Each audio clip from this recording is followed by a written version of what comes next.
10 ஆண்டுகளுக்கு முன்னாடி சோசியல் மீடியால பெரியாருக்கு இவ்வளவு பெரிய வரவேற்பு இருந்ததா? இன்னைக்கு இவ்வளவு பெரிய வரவேற்பு இருக்கு. அப்ப பெரியாருக்கு எதுக்குடா இவ்வளவு பெரிய வரவேற்பு? என்னடா நம்ம ஒருத்தனை அழிக்கணும்னு நினைக்கிறோம், ஒருத்தனுடைய புகழை அழிக்கணும்னு நினைக்கிறோம். அதனால எந்திரிச்சு எந்திரிச்சு வருது. கூட்டமா பார்த்தா எங்கேயும் ஒண்ணா கூட மாட்டேன்றாங்க பெரியாரிஸ்ட். பெரியாருக்குன்னு தனி கூட்டம் போடுறாங்களா? இல்ல பெரியார காமிச்சு ஓட்டு கேட்கறாங்களா? ஏதாவது நடந்திருக்கா? அப்படி எதுவுமே நடக்கல. எந்த கட்சியும் பெரியார காமிச்சு ஓட்டு கேட்கறது இல்ல. இல்ல கேளுங்க. அப்படி அப்படி கூட சவால் விடுறாங்க. கேளுங்க, நீங்க ஓட்டு கேளுங்க. நீங்களே பெரியார் எதிர்த்து கேளுங்க. யார் வேணாம்னா? கோயிலுக்கு போறவங்க எல்லாம் காட்டு மிராண்டின்னு பெரியார் சொன்னாரு. அத சொல்லி ஓட்டு அத கேளுங்க. அத அத சொல்லி நீங்க கேளுங்க. ம்.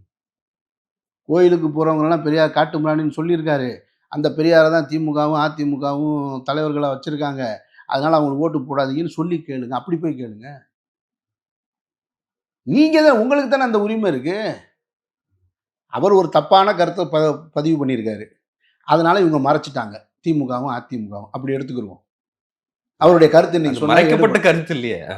அப்படின்னு வச்சுக்கிருவோம். அ. அந்த கருத்துல உண்மை என்ன நீங்க உண்மைய சொல்லி கேட்க வேண்டியதுதான்ற நான். நீங்க ஏன் கேட்க மாட்டேன்றீங்க? அப்படின்னா அது இல்ல. வாக்கு சேகரிக்க போகும்போது பெரியார் இங்க இல்ல. பெரியார் போல பெரியார் உட்பட சில தலைவர்கள் தொடங்கி வச்ச சிந்தனை இருக்கு இல்லையா? அது ஆழமா தமிழ்நாட்டு மக்களுடைய மனசுல இருக்கு. அப்படிதான் நீங்க பார்க்கணும். அப்படிதான் பார்க்கணும். அந்த ஆழமா இருக்கிறதுனால தான் இவன் ஆன்மீகம் எது, அரசியல் எதுன்னு பிரிச்சு பார்க்கிற இந்த பகுத்தறிவு இவனுக்கு இருக்கு.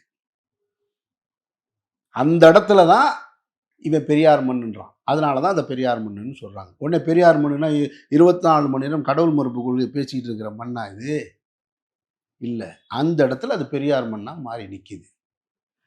மத்த நேரங்கள்ல ஆன்மீகமாக இருக்குது. நெறைய நேரங்கள்ல ஆன்மீகம் அவரவர் ஆன்மீகத்தை அவரவர்கள் சரியா செஞ்சுக்கிட்டு போயிட்டு இருக்கும்போது, அது ஆன்மீக பூமியாக மாறிடுது. தமிழ்நாட்டுக்கு ஆன்மீக மண்ணுன்னு ஒரு பேர் இருக்குல்ல. அப்புறம் ஆழ்வார்கள், நாயன்மார்கள்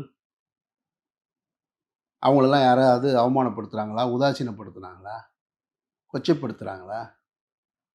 யாராவது கொச்சைப்படுத்துனாங்களா? அதெல்லாம் கிடையாது. நீங்க தான் பெரியாரை பேசு பொருளாக ஆக்கிக்கிட்டே இருக்கீங்க. உங்களுக்கு அது ரிவர்ஸ் ஆகிக்கிட்டே இருக்கு.